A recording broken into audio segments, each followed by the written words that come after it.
Hello friends, welcome to my channel. तो आज के इस वीडियो में फ्रेंड्स हम बात करने जा रहे हैं केमिस्ट्री के कुछ इंपॉर्टेंट ऐसे टॉपिक हैं जो कि केमिस्ट्री के पेपर में आपके 100% आते हैं। ठीक है, आपके पेपर के जितने भी सेट होते हैं उस पेपर के सेट में कहीं ना कहीं ये ज़रूर आपके दिए रहते हैं।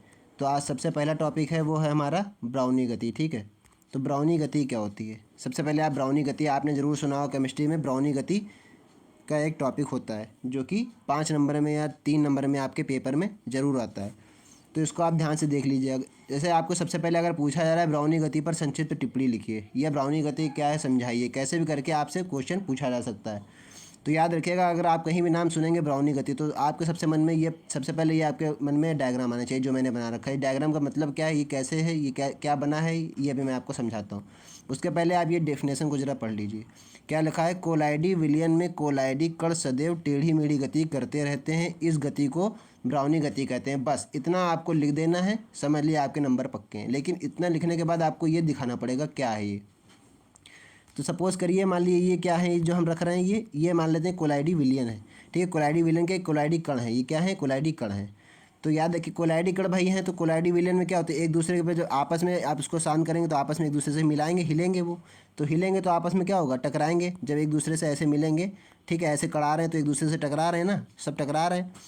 तो इसी का मतलब होता है, इसको मैंने कण के रूप में दिखा दिया है। जैसे यहाँ पर देखिए, यहाँ पर ये देखिए, ये इससे मिलेगा, ये इससे मिलेगा, ये इससे मिलेगा, ये इससे मिलेगा। ठीक है, और भी आगे कण होंगे तो उससे मिलेंगे, वो ऐसे मिलेंगे, ऐसे मिल के जब जिगजैग मोशन करते हैं। ठीक है, क्या होता है? जिगजैग मोशन करते हैं। जिगजैग आपने मोशन देखा होगा, कैसे होता है? इस तरह से होता है जिगजैग मोशन, ऐसे होता है, फिर ऐसे ऐसे ऐसे आगे पीछे ऊपर नीचे कहीं भी वो जाते रहते हैं। तो ये होता है जिगजैग मोशन। और जिगजैग मोशन होता है, ऐसे वो बोलते हैं हम लोग ब्राउनी गति। केमिस्ट्री में हम लोग बोलते हैं इसको ब्राउनी गति। ठीक है, आप यहाँ देखिए लिखा हुआ है ब्राउनी गति का कारण क्या होता है? कोलाइडी कणों के बीच टक्कर। देखिए ये टक्कर हो रही है, ऐसे जा रहा था, फिर ऐसे जा रहा है, ऐसे जा रहा था, ये वापस इधर आ गया। ठीक है, ये टक्कर हो गई, फिर वापस गया, ऐसे ऐसे। तो ये जो यही जिगजैग मोशन होता है। तो जिगजैग मोशन को ही हम लोग केमिस्ट्री में ब्राउनी गति कहते हैं। ब्राउनी गति को प्रभावित करने वाले कारक कौन कौन से होते हैं? कणों का आकार, जैसा कणों का आकार होगा उस पर भी डिपेंड करता है, और विलयन की सांद्रता कैसी है, तनु सांद्रता है या है ना, यह कैसा है विलयन, कोलाइडी विलयन है, जैसा भी है कोलाइडी विलयन तो होगा ही, तभी आपस में ब्राउनी गति होगी। लेकिन विलयन की सांद्रता कैसी है उस पर भी निर्भर करता है। ठीक है, तो ये आपका था ब्राउनी गति। अब आपका सेकंड टॉपिक आता है टिंडल प्रभाव। ठीक है, टिंडल प्रभाव क्या होता है इसको देखेंगे हम। ये देखिए, ये है हमारा टिंडल प्रभाव, इसको देख लीजिए। इसमें क्या है, देखिए ये भी आपका केमिस्ट्री का बहुत इंपॉर्टेंट टॉपिक है। जितने इंपॉर्टेंट है मैंने सभी लिख रखे हैं। इस पर सेकंड टॉपिक है आपका ये टिंडल प्रभाव पर टिप्पणी लिखिए। बहुत बार पेपर में पूछा आता है टिंडल प्रभाव क्या है, आप इससे कैसे समझ सकते हैं। ठीक है, या टिंडल प्रभाव पर प्रकाश डालिए, कुछ भी है आपका घुमा फिरा के क्वेश्चन जरूर पूछा जाएगा। तो याद रखिएगा, ये हमेशा क्वेश्चन 5 नंबर में, ये भी या 3 नंबर में बोला जाता है क्वेश्चन। ठीक है, तो सबसे पहले आप क्या लिखेंगे टिंडल प्रभाव के बारे में? कोलाइडी विलयन को अंधेरे कमरे में रखकर, भाई जो कोलाइडी विलयन होता है उसी के लिए बात हो रही, कोलाइडी विलयन के लिए। अभी जो हिसाब भी आपने ऊपर पढ़ाया था ब्राउनी के, उसके लिए क्या, कोलाइडी विलयन को अंधेरे कमरे में रखकर उसमें से प्रकाश की किरण पुंज को प्रभावित करते हैं। कोलाइडी विलयन होता है, उसको एक अंधेरे कमरे में रख दिया जाता है। ठीक है, जैसे आप देख रहे हैं एक कोलाइडी विलयन है, इसको एक अंधेरे कमरे में हमने रख दिया है।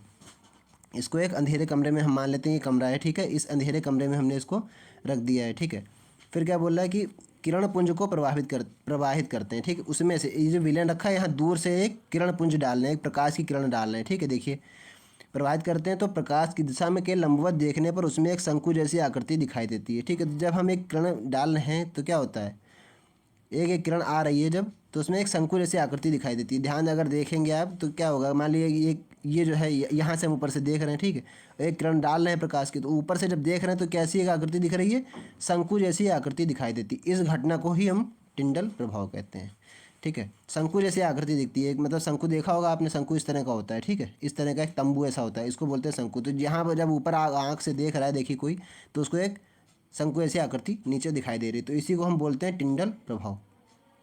ठीक है, फिर आता है थर्ड क्वेश्चन है वैद्युत कण संचलन। ये चाहे तो आप इसका टिंडल प्रभाव का ये जो है आप इसका डायग्राम भी आप देख सकते हैं। ये डायग्राम बना दीजिएगा, अगर आपसे बोला जा रहा है तो टिंडल प्रभाव का ये डायग्राम है, इसको आप बना दीजिएगा। ठीक है, फिर थर्ड क्वेश्चन है वैद्युत कण संचलन क्या होता है। ये भी आपसे क्वेश्चन पूछा जाता है, ये भी इंपॉर्टेंट है, देख लीजिए इसको। वैद्युत कण संचलन पर संक्षिप्त टिप्पणी लिखिए, इस तरह से क्वेश्चन पूछेगा।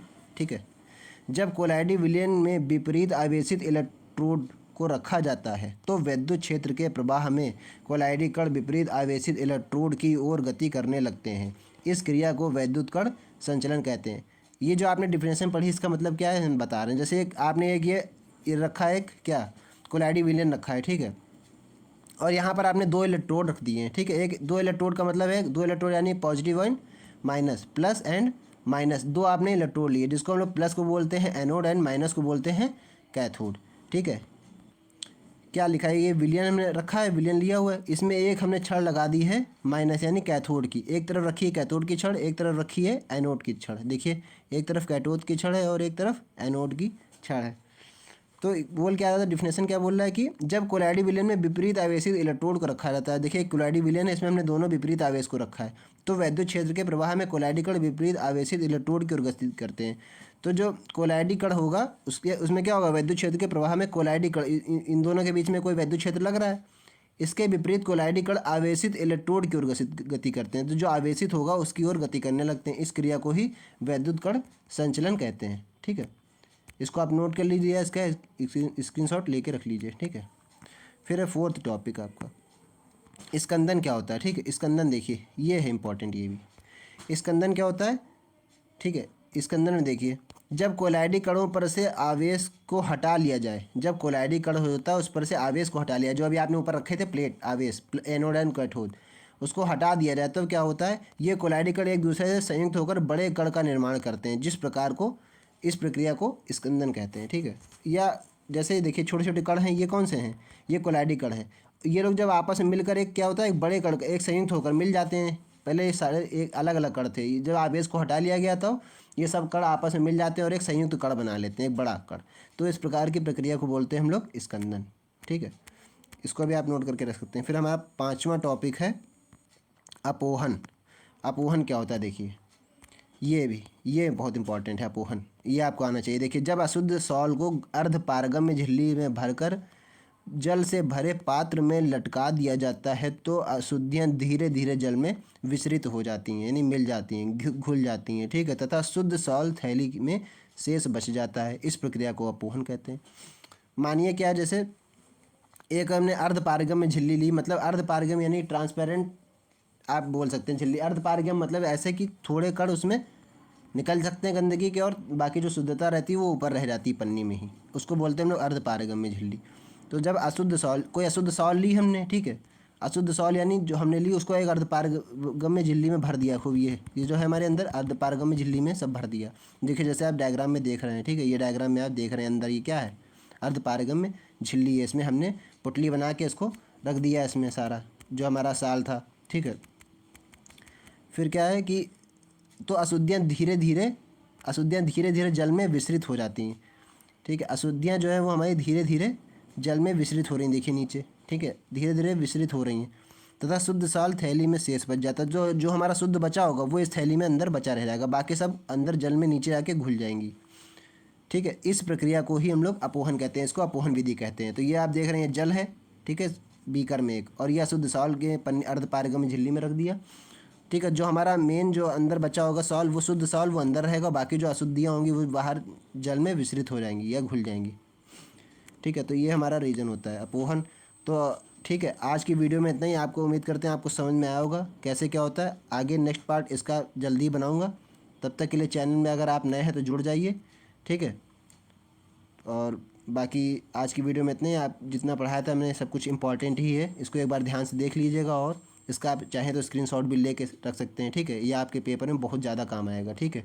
और 5 नंबर या 3 नंबर में आपके पेपर में आता ही आता है, ठीक है। आशा करते हैं आपको ये वीडियो पसंद आया होगा। वीडियो को पसंद आया हो तो उसको लाइक कीजिएगा और सब्सक्राइब कीजिएगा, ठीक है। तब तक के लिए इतना ही, मिलते हैं नेक्स्ट वीडियो में। Thank you.